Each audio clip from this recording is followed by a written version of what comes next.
जय श्री महाकाल आप सभी लोगों को। जैसे कि आप लोगों ने डिस्क्लेमर पढ़ा होगा और उसके अंदर पढ़ करके आपको समझ में आया होगा कि मैं किस तरीके की बात करने वाला हूँ। हालांकि ये कोई नई बात नहीं है जो मैं करने जा रहा हूँ, या फिर ये कोई ऐसी बात नहीं है जो आप लोगों को पता ना हो, लेकिन कहीं ना कहीं आप लोगों का लालच आपको इन चीज़ों को भूलने पर मजबूर कर देता है। और हम ये भूल जाते हैं कि हमारे पास में कमी किस चीज़ की है। ना हमारे पास में भक्ति की कमी है, ना हमारे पास में श्रद्धा की कमी है, ना हमारे पास में देवी देवताओं की कमी है। लोग अपनी सहूलियत के हिसाब से अपने देवी देवताओं को चुन सकते हैं, उनकी पूजा कर सकते हैं, लेकिन भगवान राम ने कभी ये नहीं कहा कि उनके जीवित रहते कि वो उनकी पूजा की जाए, या भगवान कृष्ण ने कभी ये नहीं कहा कि उन अपने जीवित रहते कि उनकी पूजा की जाए, और इनके जीवन काल में इनकी पूजा हुई भी नहीं है। ये हमारा स्वार्थ था, ये हमारा लोभ था, या हमारा लालच था कि जिसने एक सिद्धांतवादी मनुष्यों को उनके सिद्धांतों को पालन ना करने पाने की स्थिति में पाकर उनको भगवान बना दिया, उनको पूजना शुरू कर दिया। और तर्क ये दिया गया कि हम राम जी जैसे कैसे हो सकते हैं, हम कृष्ण जैसे कैसे हो सकते हैं, क्योंकि वो तो बहुत महान लोग थे। देखिए, महानता अपनी जगह पे है। भगवान राम ने जन्म के बाद में शिक्षा ग्रहण की, दीक्षाली शिक्षा ग्रहण की, अभ्यास किया, उसके बाद जा कर के वो युद्ध कला में या फिर राजनीति में निपुण हुए थे। ठीक उसी तरीके से भगवान कृष्ण ने भी सांदीपनी आश्रम के जो संस्थापक थे, महागुरु सांदीपनी जी, उनसे उन्होंने दीक्षा ली, शिक्षा ली, व्याकरण आदि जो 64 कलाएँ हैं उनको सीखा, और वो उनका अभ्यास करके अपना जीवन उन्होंने बिताया है। हम ये चीज़ भूल गए कि उन्होंने मनुष्य रूप में अवतार लेने के कारण उनका सिर्फ ये नहीं था कि चमत्कार दिखाया जाए। मनुष्य रूप में अवतार होने के कारण उनका ये था कि वो ये बता सकें कि एक व्यक्ति चाहे दिव्य हो, चाहे वो अवतार हो, यदि वो मनुष्य लोक में आया है तो उसे अपने कर्मों से छुटकारा नहीं मिल सकता, उसे अपने कर्म करने ही पड़ेंगे। जो कर्म विधाता ने निश्चित किए हैं वो कर्म उसे करने ही पड़ेंगे। लेकिन हमने क्या किया, उन सिद्धांतों को पालन करने के स्थान पर हमने ये बोल दिया कि भगवान राम ऐसे कर सकते थे, हम नहीं कर सकते, क्योंकि वो तो भगवान थे, वो तो भगवान का अवतार था। ये भगवान का अवतार था, ये आज हम लोग कहते हैं, ये आज हम लोगों को पता है, लेकिन जिस समय पर उनका अवतार हुआ था उस समय पर किसी को ये बात नहीं पता थी कि वो भगवान है। ना ही उन्होंने कभी अपने मुख से इस बात को बोला कि वो भगवान के अवतार हैं। भगवान को प्राप्त करने के व्यक्ति ने अपने अलग अलग तरीके ढूंढ रखे हैं और हर व्यक्ति उनको पालन करता है। लेकिन समस्या कहाँ आ जाती है? समस्या यहाँ आ जाती है जहाँ पर आप भगवान को भगवान ना समझ करके व्यापार समझने लगो। क्योंकि देखिए, मैं ये नहीं बोलूँगा कि मैं पूर्ण रूप से सही हूँ। एक समय ऐसा था जिस समय मैं भी अपने चैनल पर साधनाएं दिया करता था, मैं भी अपने चैनल पर चमत्कारिक बातें किया करता था, लेकिन आज की डेट में मैं नहीं करता, क्योंकि वो मेरी गलती थी। वो ऐसा मैं समझता था कि आप लोगों को चमत्कार की आवश्यकता है, लेकिन इस चीज़ को समझने में मुझे 4 साल लगे कि व्यक्ति को चमत्कार की आवश्यकता नहीं है। चमत्कार उसके साथ शुरू से है। गीता में भगवान ने कहा है कि बीजम मम सर्वभूतानाम, मैं सभी जीवों का ब्रह्म बीज हूँ। जब सभी व्यक्तियों के अंदर वही चेतना है, वही बीज है, वही ब्रह्म है, तो फिर 2 व्यक्तियों की बुद्धि अलग अलग तरीके से कैसे चल सकती है? जैसे कि मैंने कहा कि परमात्मा हम सबके अंदर विद्यमान वो ब्रह्म बीज है। बीज को आवश्यक पोषण और उचित पोषण मिलेगा, वो वृक्ष बनेगा। परंतु वही बीज अगर इधर उधर फेंक दिया जाए, अगर उसे विलुप्त कर दिया जाए, उसे भुला दिया जाए, उसकी देखभाल ना की जाए, तो वही बीज जो है वो सड़ जाएगा। एक समय पर वो कार्य करना बंद कर देगा। उसके बाद आप उसको बोओगे भी तो भी वो फल नहीं देगा। वही स्थिति हमारे अंदर विद्यमान उस ब्रह्म बीज की होती है।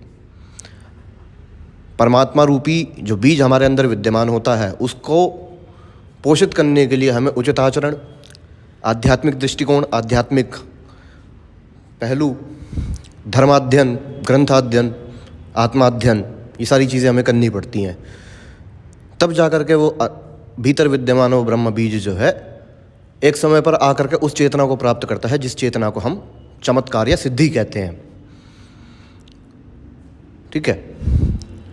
परंतु यदि आप अपने आप को ऐसे कर्मों में लगाओगे जो धार्मिक दृष्टिकोण से उचित नहीं है, या फिर आप धर्म को देखने का अपना दृष्टिकोण बदल लोगे, तो वो ब्रह्म चेतना जो है वो जागृत होने के स्थान पर सुसुप्त होती चली जाएगी, मरेगी नहीं, मरती कभी नहीं है।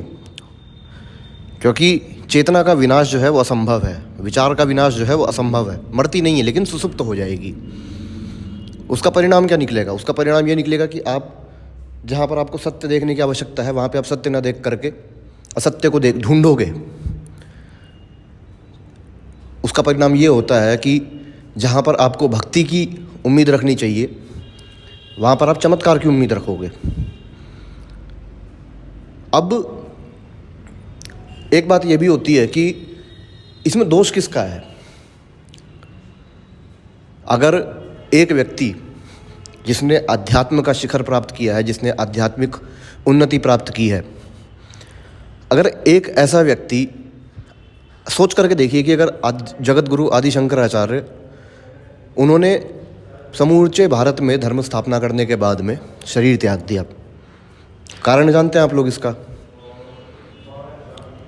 इसका कारण ये है कि जिस समय उन्होंने धर्म स्थापना कर दी, जिस समय वो अब ये बात समझ गए कि अब इस पृथ्वी पर, इस भारतवर्ष में लोग मेरी कही हुई बातों को मानेंगे, लोग मेरी कही हुई बातों को सुनेंगे और उन्हें समझेंगे, उन्हें मानेंगे।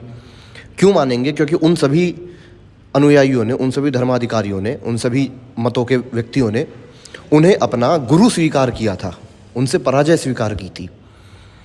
और एक पराजित व्यक्ति का स्वयं का कोई भी दृष्टिकोण नहीं होता, उसे अपने स्वामी के दृष्टिकोण से देखना होता है। इसलिए उन्होंने अपना शरीर त्याग दिया था, क्योंकि उनका ये मानना था कि यदि उनके मुख से कभी भी कोई ऐसी बात निकली जो धर्म के लिए हानिकारक हुई और सभी लोग उसका पालन करने लगे, तो जितनी स्थापना उन्होंने धर्म के प्रयास के लिए, जितना प्रयास उन्होंने धर्म की स्थापना के लिए किया था, वो सारा व्यर्थ हो जाएगा।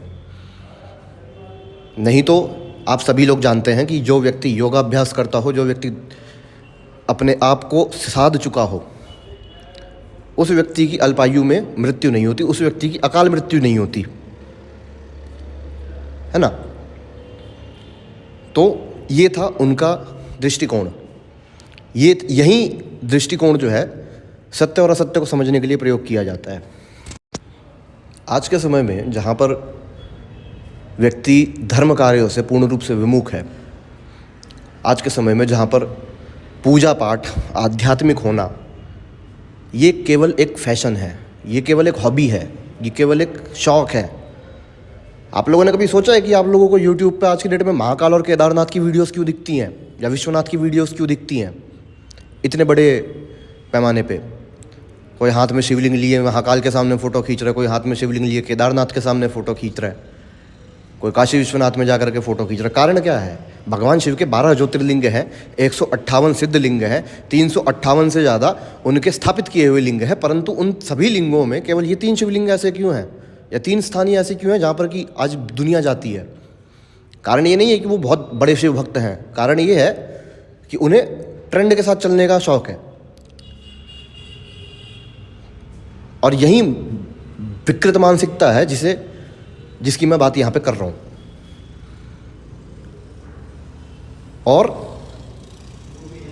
चलो भोलेनाथ तक तो ठीक है, फिर भी भोलेनाथ तो वो व्यक्ति हैं जिन्होंने सृष्टि कल्याण के लिए विष पी लिया था,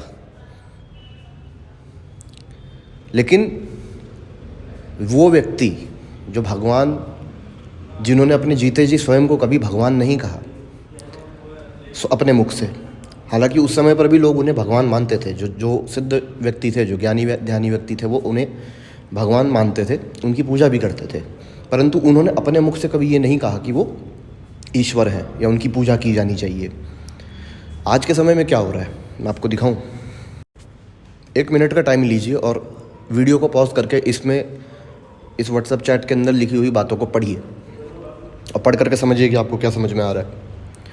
यहाँ पर ये व्यक्ति कह रहा है कि भगवान राम का नाम जाप करने से क्या फ़ायदा होगा। ठीक है, क्योंकि उन्होंने यूट्यूब पे देखा है कि एक व्यक्ति राम नाम का 35 करोड़ जाप करके और एक चाय की दुकान चला रहा है। और ये मेरे को तिवारी जी ऐसे बोल रहा है जैसे कि मैं घर का लड़का हूँ, जिसका कोई मित्र हूँ मैं। आप इस व्यक्ति की मानसिकता को समझिए। ये व्यक्ति ये बात कर रहा है कि राम नाम का जाप करने से क्या फ़ायदा होगा। ठीक है, काली भैरव तक तो समझ में आता था कि काली भैरव को तो एक हद तक से ज़्यादा लोगों ने एक्सप्लॉइट कर रखा है कि काली आपको ये देगी नहीं देगी, मार देगी, भैरव आपको सिद्ध हो जाएंगे, आपके साथ पीछे पीछे चलेंगे। ये तो फैली हुई बात है समाज में। लेकिन ये जो ये बात कर रहा है, ये अब इसे विकृत मानसिकता नहीं कहूँगा तो क्या कहूँगा। अगर इसे विकृत सोच का परिणाम नहीं कहूँगा तो क्या कहूँगा। मैंने भी कहा था ना आपसे थोड़ी देर पहले कि व्यक्ति आज की डेट में ईश्वर को ईश्वर की तरह नहीं देखता, वो ईश्वर को बिजनेस की तरह देखता है कि मैंने इतना जाप किया है, ठीक है, अब इसके बदले मुझे मेरी मनोकामना पूर्ण होनी चाहिए, नहीं तो मैं आपकी पूजा नहीं करूंगा। अरे मत करो यार, तुम किसकी पूजा करने को भाई साहब तुम धमका रहे हो या फिर तुम्हारी क्या सोच है, मेरे को समझ नहीं आ रहा कि तुम ईश्वर को बोल रहे हो कि अगर तुमने मेरी मनोकामना पूरी नहीं करी तो भाई साहब मैं तुम्हारी पूजा नहीं करूंगा। अरे मत करो यार, भगवान ने थोड़ा ना बोला कि आकर के उनकी पूजा करो। तुम पूजा कर रहे हो अपने लिए, अपने स्वार्थ के लिए पूजा कर रहे हो। तुम लोग केदारनाथ इसलिए जाते हो ताकि तुम लोग वहाँ पे इंस्टाग्राम पे वीडियो बना करके रील बना करके डाल सको। तुम लोग महाकाल इसलिए जाते हो ताकि महाकाल के शिखर के सामने जो खुली जगह है वहाँ पर तुम वीडियो बना करके डाल सको। आज तक कितने लोगों ने इंस्टाग्राम पे घुश्मेश्वर की वीडियो देखी है? आज तक कितने लोगों ने इंस्टाग्राम पे भीमशंकर की वीडियो देखी है? आज तक कितने ऐसे लोग हैं जो इन जगहों को ढूंढते हुए गए हैं? और आज तक कितने ऐसे लोग हैं जिन्होंने इनके तथ्यों को समझा है? काशी विश्वनाथ, महाकाल, केदारनाथ, ये 3 स्थान ऐसे हैं जहाँ पर लोगों की भीड़ है आज की डेट में। वहीं भीमशंकर ज्योतिर्लिंग पहाड़ी के गर्भ में बसा हुआ एक ऐसा शिव मंदिर है जो 12 ज्योतिर्लिंगों में से ही एक है। ठीक है, 12 ज्योतिर्लिंगों में से एक है और वो प्रॉपर जंगल के बीच में वो मंदिर स्थित है, जहाँ पे केवल वो व्यक्ति पहुँच सकता है जिस व्यक्ति को पहले से वहाँ पे जाने का रास्ता पता हो। कारण कि वो स्थान प्रॉपर पहाड़ी के एरिया में है और वहाँ पर ना जीपीएस काम करता है, ना वहाँ पे गूगल मैप काम करता है, ना आप वहाँ पे किसी से रास्ता पूछ पाओगे, क्योंकि वहाँ पे जो भाषा बोली जाती है वो खड़ी मराठी है, देसी बिल्कुल वो भाषा है, आपको समझ ही नहीं आएगी। मेरा अपना अनुभव बता रहा हूँ, मैं गया हुआ हूँ, है ना। तो इन जगहों पे लोग क्यों नहीं जा रहे? भगवान शिव के इतने बड़े भक्त हैं तो अब तक आप लोगों को 12 ज्योतिर्लिंग की यात्रा पूरी कर लेनी चाहिए थी। 12 भगवान शिव का शिवलिंग, माता के शक्तिपीठ, काल भैरव बाबा के स्थान, ब्रह्म शक्तियों की जितने सिद्ध मंदिर हैं या ब्रह्म शक्तियों के जितने रूप आप देखेंगे आज के समय में, वो सभी रूप जो हैं निराकार हैं। काल भैरव बाबा के भी जो रूप आप बनारस में अगर देखते हैं तो वो उनका मुखौटा है, किसी ने उनका विग्रह नहीं देखा आज तक। वो निराकार है, उसका कोई आकार नहीं है, वो कोई रूप नहीं है। शक्तिपीठों में आप किसी भी शक्तिपीठ पर चले जाएं, वो वहाँ पे एक पत्थर की शिला रखी रहती है, आँख कान नाक मुंह लगा रखा होता है उसको, वो पत्थर की शिला वहाँ पे रखी रहती है, उनका कोई आकार नहीं है। शिवलिंगों का क्या रूप होता है? वो तो प्रॉपर लिंग है ना, वो तो प्रॉपर प्रतीक है, उनको क्या रूप होता है उनका? लेकिन हमने अपने लिए अपने स्वार्थ के लिए, अपने आप को संतुष्ट करने के लिए हमने उन निराकार को भी आकार दिया। हमने महाकाल की आँख मुंह नाक कान मूछें बनानी शुरू करी, माता के लिए हमने आँखें कान बनानी शुरू करी, भैरव बाबा के मुखौटे बनने लगे, चढ़ने लगे। हमने अपने स्वार्थ सिद्धि का प्रयास किया है केवल, जबकि ईश्वर तो हमें अपने प्रत्येक स्थान पर यही संदेश दे रहे हैं कि वो निराकार है, उसका कोई आकार ही नहीं है। तो ये गलती किसकी है? आज जो ये व्यक्ति बात कर रहा है कि मैंने राम नाम का जाप इतना मैंने यूट्यूब, और ये यूट्यूब वीडियो देख के आया, हद हो गई बेशर्मी की। ये यूट्यूब वीडियो देख करके ये बात मेरे से कर रहा है कि एक व्यक्ति चाय बेच रहा है 32 करोड़ राम नाम का जाप करके। अरे भैया, उसको संतुष्टि होगी, और राम नाम का जाप करके अगर चाय भी बेच रहा है ना तो उसको उसमें संतुष्टि होगी। और तुम्हारा क्या है? तुम अपने जीवन में ही परेशान हो कि भाई साहब मैं अगर जाप करूँगा तो मेरे को फ़ायदा होगा कि नहीं होगा। वो चाय बेच करके भी संतुष्ट है, वो चाय बेच करके भी भगवान के नाम में लगा हुआ है। अपनी स्थिति समझो उसके सामने। केवल भौतिक सुखों की प्राप्ति हो जाना ही मनोकामना की सिद्धि नहीं होती है। ईश्वर से सामीप्य का आभास करना ही मनोकामना सिद्धि है। ईश्वर से एकीकार हो जाना ही आध्यात्म की सिद्धि है, और वही फायदा है। पता नहीं कितना, अगर मतलब ये तो बोलने में भी अब अजीब लगता है कि शमशान का चक्कर लगा लेना, तुमसे बड़े बड़े वहाँ पे राख हुए पड़े। अब तो ये बात भी आउट ऑफ फैशन हो गई है कि अब लोगों को उससे भी फ़र्क नहीं पड़ता। शमशान जाएंगे, शमशान जा करके वहाँ पे देखेंगे अपना कोई उनका मरा हुआ होगा तो ठीक है, नहीं मरा हुआ होगा तो जाकर 5 मिनट ध्यान लगा के आ जाएंगे, बैठ जाएंगे, और फिर बोलेंगे कि जीवन में कुछ रखा नहीं, अंत में तो शमशान ही आना है। और बाहर आकर के फिर ये देखते हैं कि भाई साहब मेरा प्रॉफिट कितना हुआ और मेरा लॉस कितना हुआ है। वाह, करने में बुराई नहीं है, ठीक है, ये भी करने में बुराई नहीं है, लेकिन अपनी सोच को स्पष्ट करिए। परमात्मा से मांगना है तो फिर मांगने के हिसाब से ही मांगो। फिर ये मत बोलो कि मेरे को भक्ति है, मैं उनसे बहुत प्रेम करता हूँ, मेरे को उनसे बहुत लगाव है। क्योंकि जिसके पास में प्रेम होता है, जो प्रेम करता है, जो लगाव रखता है ईश्वर से ना, वो मांगता नहीं है। उसे ये विश्वास होता है कि वो मेरा पिता है और मेरा पिता मुझे भूखा नहीं मरने देगा, चाहे कुछ भी हो जाए। समझ गए? और अगर आप मांगते हो तो आप तुच्छ हो, आपकी सोच तुच्छ है, आपकी विचारधारा तुच्छ है, और आप एक निकृष्ट कोटि के प्राणी हो। आई ना? तो मैंने इसीलिए कहा था कि ये वीडियो जो है, मैंने शुरू में ही डिस्क्लेमर डाला था कि ये वीडियो जो है, अगर आप लोगों को बुरी लग रही है मेरी बातें सुनने में, तो आप आत्मावलोकन करिए, खुद को टटोलिए। आप किस स्थिति में खड़े हैं आज के समय में? क्या परिस्थितियां हैं जिन परिस्थितियों में आप भगवान की पूजा कर रहे हो? क्या वो आपका स्वार्थ तो नहीं है, या आपका वो प्रेम है? अगर प्रेम है तो उस प्रेम में स्वार्थ का मिश्रण नहीं हो सकता, और अगर वो स्वार्थ है तो फिर वो प्रेम का वहाँ पर स्थान ही नहीं है। ठीक है? यही कारण है कि एक समय पर इतनी साधना की वीडियो डालने के बाद में आज मैंने साधनाएं देनी क्यों बंद कर दी, मैंने कोई बात करनी क्यों बंद कर दी? यही कारण है। मैं थक चुका हूँ, मेरे को मज़ा नहीं आता इन सब चीज़ों में। अरे जानने वाले लोग जानते हैं कि मेरे मुंह से निकली हुई बात आज तक कभी गलत साबित नहीं हुई, लेकिन कभी मैंने ना आज तक उस चीज़ का प्रदर्शन किया है, ना मेरे को उसका प्रदर्शन करने का कोई शौक है। क्योंकि मैं ये चाहता हूँ कि आप लोग भगवान से जुड़े विश्वास से, चमत्कार के बल पे नहीं। क्योंकि जिस दिन चमत्कार दिखाना ईश्वर ने बंद कर दिया ना, उस दिन आप मानना भी बंद कर दोगे। एक बहुत पुरानी कथा है जगन्नाथ जी की। साक्षी गोपाल मंदिर वहाँ पे स्थापित है, तो वो उसमें कोई व्यक्ति होता है धनंजय नाम का, उसका भी नाम धनंजय ही था।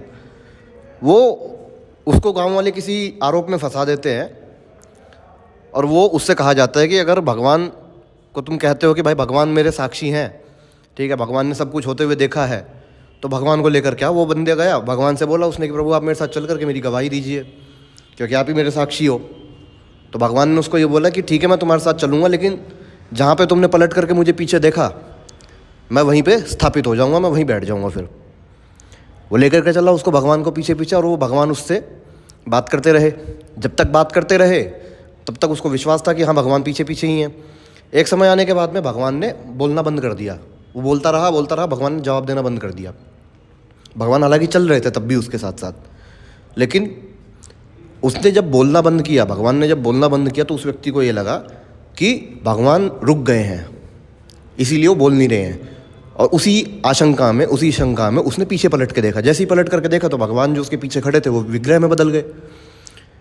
और वो मंदिर आज भी पुरी जगन्नाथ में साक्षी गोपाल के नाम से विख्यात है, जिसे धनंजय के साक्षी गोपाल कहा जाता है। तो यही है, आज के समय में आप लोगों की स्थिति भी यही है, हमारी सबकी स्थिति यही है। हम ईश्वर पे विश्वास इसलिए नहीं करते क्योंकि हम उनसे प्रेम करते हैं, हम ईश्वर पे विश्वास इसलिए करते हैं क्योंकि कहीं ना कहीं हमें चमत्कार की आशंका है, कहीं ना कहीं हमें इस बात की उम्मीद है कि जो काम हमारे कर्म नहीं कर पाए, जो फल हमें हमारा कर्म नहीं दे पाया, वो फल हमारे भगवान की कृपा हमें दे देगी। और वो कृपा प्राप्त करने के लिए आप कर क्या रहे हो? वो कृपा प्राप्त करने के लिए आप मंत्र जाप का सहारा लेते हो तांत्रिकों का सहारा ले रहे हो, कथावाचकों का सहारा ले रहे हो।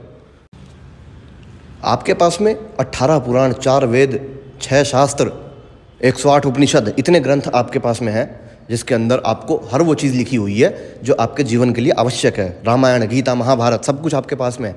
लेकिन उसके बाद भी आप लोगों को मार्गदर्शन के लिए उन लोगों के पास में जाना पड़ता है जिन लोगों को काली और भैरव और हनुमान के बीच का फर्क भी नहीं पता, जो चमत्कार की उम्मीद दे करके एक व्यक्ति को भरमाते हैं। मेरी बात समझिएगा कि एक विधि है, मैं जो बात कह रहा हूँ, एक विधि है कोई, उस विधि से मैंने दुर्गा सप्तशती का जाप किया, मैंने भगवती के दर्शन किए, ये एक बात है, ठीक है। वो विधि मेरे लिए तो कारगर है, वो दवाई मेरे लिए तो असरदार है, लेकिन ज़रूरी नहीं है कि सामने वाले बंदे को भी अगर बुखार होगा तो उसको भी वही दवाई दी जाएगी। जिस विधि से मैंने वो दुर्गा सप्तशती पाठ की, जरूरी नहीं है कि उस विधि से आप भी दुर्गा सप्तशती पाठ करोगे तो आपके ऊपर माता की कृपा हो जाएगी। हो सकता है कि आपके लिए भगवती ने कुछ और निश्चित किया हो, आपके लिए परमात्मा ने कुछ और निश्चित किया हो। तो अपने आप को ढूंढिए और ये समझने की कोशिश करिए कि ऐसी कौन सी चीज़ है, ऐसी कौन सी शक्ति है जिसकी कृपा आपके साथ में है, जिसका आशीर्वाद आपके साथ में है, और उसके साथ में प्रेम करिए, व्यापार नहीं। लेन देन मत करिए उनके साथ में कि मैंने तुम्हारा 5 करोड़ जाप किया है तो तुमको इसके बदले में मेरे को मर्सिडीज़ देनी होगी, या मैंने 50 करोड़ जाप किया तो तुमको इसके बदले में मेरे को पृथ्वी का राज्य देना होगा। ये कोई व्यापार नहीं है, प्रेम है। अगर प्रेम करते हैं तो प्रेम से वशीभूत होकर के चलिए, अपने आप को समर्पित करके चलिए, और अगर नहीं चल सकते हैं तो बंद करिए फिर ये चीज़ें। फिर आप लोग उसी के लायक हो कि कोई आदमी आपसे 2 लाख 10 लाख रुपए लेकर के आपको बेवकूफ़ बना दे, और उसके बाद में आप दूसरे तांत्रिकों के पीछे भागते फिरो कि भैया इसने मेरे साथ में गलत कर दिया और उसने मेरे साथ में गलत कर दिया। जीवन निकल जाएगा इन्हीं चीज़ों में, यहीं करते करते एक दिन गति हो जाएगी और कुछ नहीं बचेगा उसके बाद, ठीक है। परमात्मा को जाके मुँह भी नहीं दिखा पाओगे। तो यही था आज की इस वीडियो का सार। अगर मेरी बातें मैं फिर से कह रहा हूँ कि किसी को बुरी लगी होंगी तो मैं उसके लिए पहली चीज़ तो क्षमा प्रार्थी हूँ, और दूसरी चीज़ कि मैंने कुछ भी गलत नहीं बोला है। अगर आप लोगों को गलत लग रहा है तो इसका दोष आपके अंदर है, आप उस चीज़ को ढूंढिए। क्योंकि अगर 4 लोगों में से किसी को चूतिया बोला जाएगा ना, पलट के वहीं देखेगा जो वास्तविकता में चूतिया होता है, ठीक है। तो अगर मेरी कही हुई कोई भी बात आपके हृदय पर लग रही है तो मेरे को दोष देने से अच्छा है कि आप ये समझिए कि मेरी बात आखिर बुरी क्यों लग रही है। अगर आप अपनी जगह पे सही हो तो आपको मेरी बातें बुरी नहीं लगनी चाहिए, है ना। और अगर बुरी लग रही हैं तो भगवान मालिक है, ठीक है ना। जय श्री महाकाल आप सभी लोगों को।